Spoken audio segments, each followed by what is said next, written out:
Secret society പോലെ ഒരു symbol വരുന്നില്ലേ തുടക്കത്തില്? ആ സിമ്പലാണ് പല സ്ഥലത്തും ഒരു എക്സ്ചേഞ്ച് ആയിട്ടൊക്കെ കാണിക്കുന്നത്. ഏതാ തിരിഞ്ഞു വരുന്നത്? തിരിഞ്ഞു വരുന്ന ഒരു പ്രത്യേക സിമ്പൽ ഉണ്ടല്ലോ. അതെ, നമുക്ക് പെട്ടെന്ന് നമ്മൾ ഇലുമിനാറ്റി ഒക്കെ അങ്ങനെ കണ്ടിട്ടുള്ളൂ. അത് ആരുടെ ഐഡിയ? അത് സത്യം പറഞ്ഞു കഴിഞ്ഞാൽ MHBയുടെ ലോഗോ ആണ്. ഓക്കെ. മല്ലു ഹൈപ്പർ ബീസ്റ്റിന്റെ ലോഗോ ആണ്.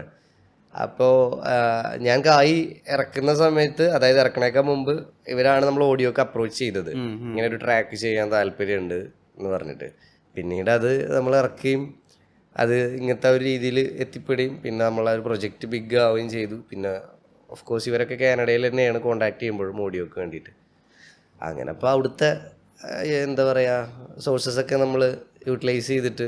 ഈ കൂടുതൽ ബോഡി ഗാർഡ്സ് ഒക്കെ ആരാ? അവരുടെയൊക്കെ പേരുകൾ ഞാൻ ചോദിച്ചോ? അതൊക്കെ നമ്മുടെ മച്ചന്മാരാണ്. അതിൽ ഒരാൾ നമ്മളവിടെ പോയിട്ട് അവിടെ ബ്രീസ് ചെയ്യുന്നിട്ട് നമ്മുടെ ഹെയർ കട്ട് ചെയ്യണ വെച്ചാനുണ്ട്. ആള് ഇവിടെ അൽബീനിയക്കാരനോ പുറത്തെവിടെയാണ്.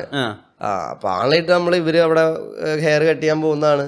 അപ്പൊ നമ്മൾ ഒരാളായിട്ട് പോയിട്ട് കമ്പനി ആവുന്ന ആളുടെ കോണ്ടാക്റ്റിൽ വേറെ മച്ചാനെ പരിചയപ്പെടുന്നു. മൊത്തത്തിൽ അവിടുത്തെ ഒരു കമ്മ്യൂണിറ്റിയിൽ കുറച്ച് നമുക്കൊരു ഷെയ്ക്കാൻ്റെ ഒക്കെ കൊടുക്കാൻ പറ്റി വൃത്തിക്കുള്ളൊരു കോണ്ടാക്ട് കിട്ടി. നല്ല കുറെ ആൾക്കാരെ പരിചയപ്പെട്ടു. ബാക്കി നമ്മുടെ MHBയുടെ പയ്യന്മാരുണ്ടെങ്കിൽ അതേപോലെ അത്ര തന്നെ ഉള്ളൂ. നമ്മുടെ മോഡൽസ് ആരൊക്കെ? അവരുടെ പേരെന്താ? അത് നമ്മൾ ഒരു ഐഡിയ ഇല്ല. അത് അവിടെ പിന്നെ ധാരാളം നമുക്ക് ഈ സ്ട്രിപ്പേഴ്സ് അതേപോലെ മോഡൽസ് ഇതൊക്കെ നമുക്ക് ഇവിടുത്തെ പോലെ മറ്റേ അത്രയും ഇതൊക്കെ ചെയ്യുകയും ചെയ്യും എന്നാൽ അതിന് ഒഫൻസീവായിട്ട് കാണുകയും ചെയ്യും. അങ്ങനത്തെ ഒരു കോൺസെപ്റ്റ് അവിടെ ഇല്ല. വളരെ professional. What they are doing അത് അതിനെ വ്യാഖ്യാനിച്ച് വെക്കൊന്നുമില്ല. എന്താണോ അത് ഓക്കെ. ഞാൻ റബ്ബർ കച്ചവടം ചെയ്യണ ഞാൻ റബ്ബർ കച്ചവടം ചെയ്യണത്. അതാണ് അവിടുത്തെ കോൺസെപ്റ്റ്. അപ്പൊ നമുക്ക് അതിനൊന്നും വലിയ ബുദ്ധിമുട്ടുണ്ടായിരുന്നില്ല.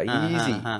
അങ്ങനെ ഒരു പക്ഷെ ആ ഹോർ മോഡൽസിനെ കാസ്റ്റ് നന്നായി. കാരണം അത് കേരളത്തിലോ ഇന്ത്യയിലാണെങ്കിൽ കുറച്ചുകൂടി നിങ്ങൾ എക്സ്പ്ലനേഷൻ കൊടുക്കട്ടെ വന്നേനെ.